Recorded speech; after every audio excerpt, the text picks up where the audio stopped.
Hard-fought game.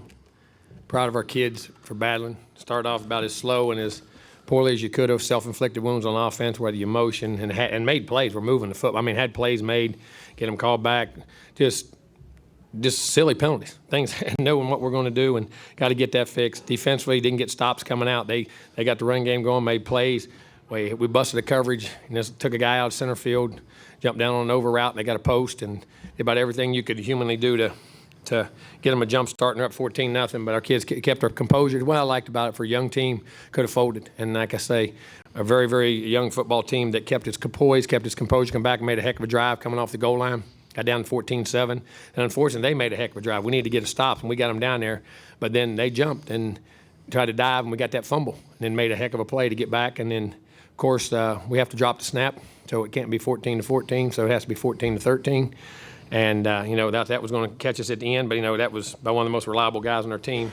But battled at halftime to get there, come out second half offensively, had a great drive, come right down and scored. Defensively got a stop, come back the next drive, had a heck of a drive, and moved. Probably had 200 yards of offense in that drive and kept moving back.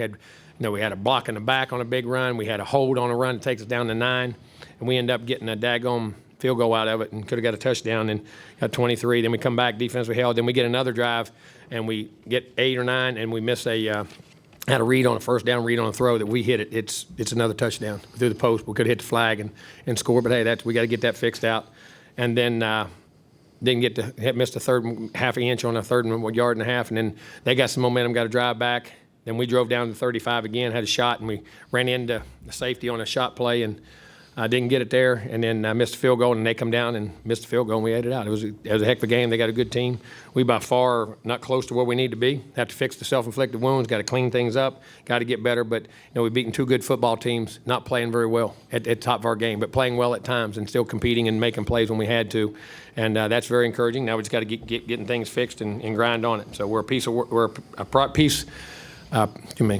work in progress for what we have to do. We got to keep grinding, but very proud of the guys we have. Questions down front, Olin, and then David. All right.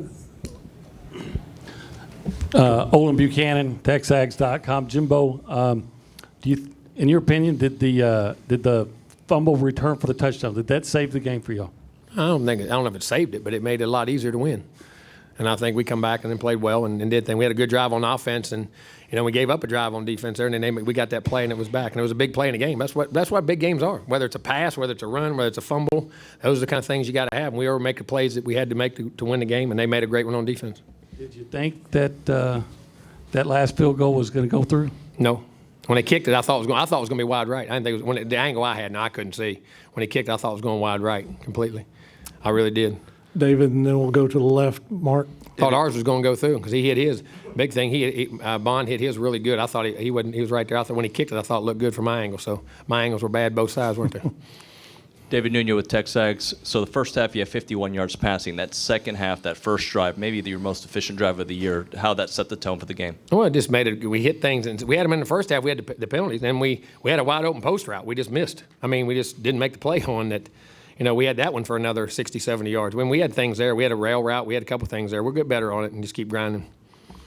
Go to the left, Mark, and then to the right, Travis, and then Cedric.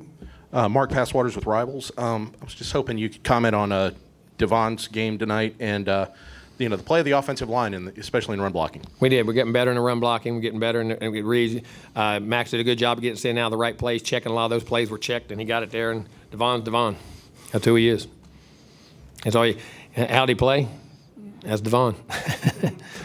Second row. That's all you got to say. Travis. Jimbo, Travis Brown with the Eagle. Jimbo, you mentioned the penalties early in the game. A lot of those pre-snap, and you had to burn a timeout after kickoff. Is there a common thread on those, on maybe why it's taking a little time to get those plays in? Yeah, I don't know. Just the same plays, 15 plays. Knew what was going to be in, just lined up. And the guy not in the urgency to go get set when you bring in motion. You got to get set, and didn't have it. And didn't get lined up on the right side, flipped, and knew exactly how we're going to run it. Just maturity and us just keep drilling them and then relaxing in the game. It's not discipline. As much as anything, it's anxiety and nerves. I mean that. From them young guys, they got to just relax at the beginning of the game and get their poise and go play. And they're wanting to do things so fast, just got to let things slow down. Be quick, but don't hurry. And it'll happen. Do you have any idea of the extent of Smith's injury? No, I don't. Stay on the right side on the aisle. Cedric? Hey, Jimbo, Cedric Golden, Austin American Statesman. What changed in the third quarter? You guys came out and really took over the game, went down and scored, and then got a 3-and-out. And then Looked got another like drive, night and down, day. drove again, then drove again. It was this thing called execution. Relaxing, not having the nerves, and the same calls in the same place. We just executed them. You know what I mean? And that's what it got. I know that sounds crazy. I mean, well, that's what it is. It's relaxing and doing your job.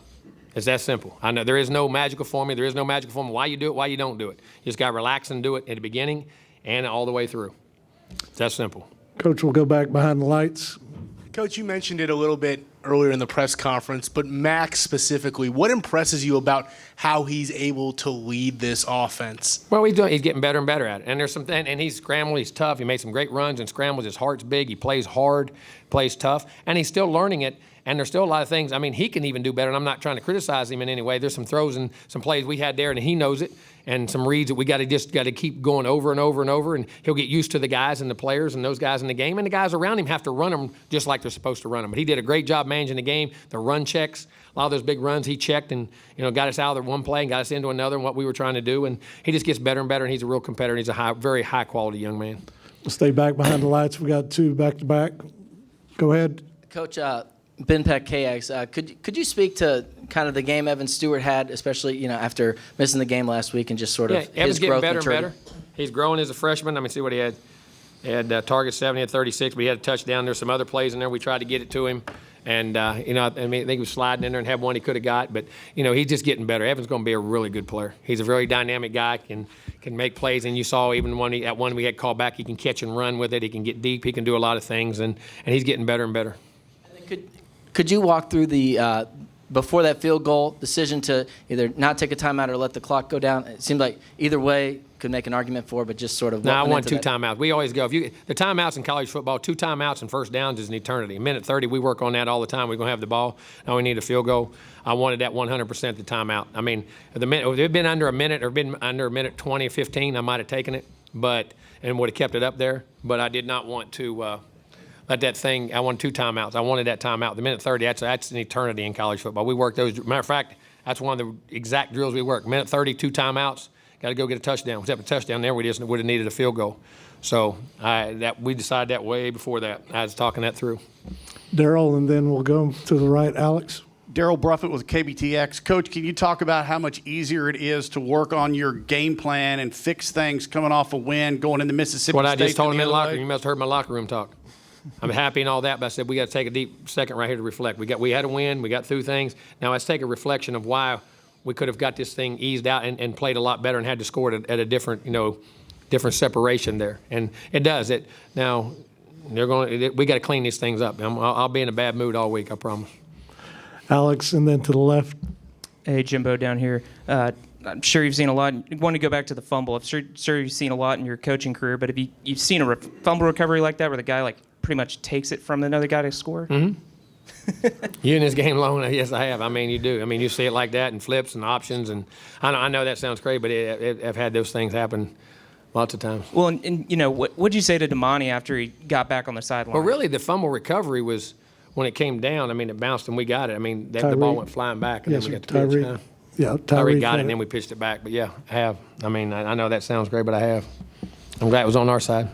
We'll go down front to the left, and then on the third row on the aisle. Cole Thompson, FanNation.com, Jimbo. When you look back at Max Johnson, and especially because his dad played in this stadium before and he played for the Cowboys, how important is it, or how monumental of a moment is this for him just to celebrate and then be able to pick up a win as well? Well, it's another great win when you're a quarterback and then be able to lead your team. That's what it's about. I mean, no matter where it's at, no matter if it's in a parking lot. I mean, your team wins and you have a big part of it and you made plays that changed the game and did the things he had to do. And he's continued to grow and love Max and he's going to get better and better. And then, not to bring up adversity, but, back-to-back top 15 wins, do you think that maybe losing to a team like Appalachian State puts a little bit more fire underneath their team's butt? Well, I don't know if it puts any more fire, it wakes you up. But I told him, thank God we had those two teams. Thank God we got Mississippi State next week. It's going to be the same way. Going over there and playing them, their defense, what they do on defense is a pain in the tail. Offensively, they're a pain in the tail because they're no huddle, throwing that ball around 40, 50 times. I think Rogers threw 5 or 6 touchdowns today. They'll be ready to play, and they're a tough place to play. And listen, you jump in this schedule, in this schedule we have in this league, you'll get humbled real quick. So we had great opponents, which made us step up and play. Third row on the right, and then we got time for two more down front. Jimbo, Ari Wasserman with The Athletic. Was just wondering, you mentioned this in your opening statement about being down 14 and having a young team that comes out a little bit, nervous or whatever. When you look at the way that you guys responded to that when it could have gone a different direction, can you when you there's look back? heart and character in these guys, and there's want to, and there's competitiveness, and there's talent, and they can make plays. We just have to learn to be consistent and learn to take a deep breath and let one play come at a time and just do our job and then go to the next one and the next one and not get outcome oriented and not want to do too much too early. You know what I'm saying? And just play the play in front of us, because when they do their job, their ability comes out and they really play well, and you can see what kind of football team they have a chance to be. And that's just an educational thing that we got to continue to harp on and get better on. And we got to make the practice starts fast, that we get the execution early in practice and we get execution late in practice. We got to harp on those. And when they don't, I got to stop it and say, hey, this is what I'm talking about. This is what's happening. This is what here, and try to educate these young kids as much as I can. Not to be overly philosophical, No, it's but all right. is this the type of moment or the type of response that a team needs? Yes. You know what I mean? There's no doubt. You can learn some valuable lessons. This week, last week, all the things that happened. I mean, there's 1, 2, 3 weeks ago we didn't make those plays. We had plays to make, had a kick to make, could have made it. But we could have been sitting there undefeated and be top 5 in the country and everybody and still be the same football team. You know what I'm saying? And we learned to gut it out. Now, I'd rather been that way, but at the same time, from your standpoint, we wouldn't have made us a better football team. You know what I'm saying? And we're finding out about ourselves a lot right now and what we're trying to do. And these kids have fight and grit. Now, what we got to find out, we got to eliminate those things in the beginning, and that's the challenge they have to have right now. Down front, David, and then Olin, you'll wrap us up. Jimbo, can you talk about the emergence of Donovan Green? 3 huge catches for you today. Well, he's just growing and growing more and more, and you can see him evolving and getting again, some of these young freshmen, you want to play them, but you got to make sure you don't ask them to do too much too early. And then we're trying to feed him in there, and he's getting better and better. And that catch he made on third down, that one that got out there, and then the one the first drive, he made a catch and run, and you can see what he's capable of. And we had some other good young tight ends too, but he's starting to play really well right. And Max Wright did a good job to do. Great job. All right, Olin, wrap us up. And Jimbo, I wanted to ask you, at the end of the half, you looked like you were contemplating trying maybe a 60-yard field goal. I was. Why did you change your mind? Well, because they didn't. I noticed they didn't have their return team on, so I didn't mind it. And then with the 60-yarder right there, and we have what we call a cover field goal team. In other words, when you kick along with knowing that there's a possibility of it being run back, and we have a more athletic group of guys that can cover the kick. And I sat there and said, you know what, we're 14-13, we're lucky to be here. We don't need to do something stupid right here, and the odds of making that kick aren't great. You know what I'm saying, at 59 yards, and the odds of maybe them catching one and running it back and changing momentum of the game. That, you know what, let's just try. We was getting ready to throw Hail Mary, and they blitzed us. And I said, let's get out of here. We're lucky to be 14-13 and live to fight another day.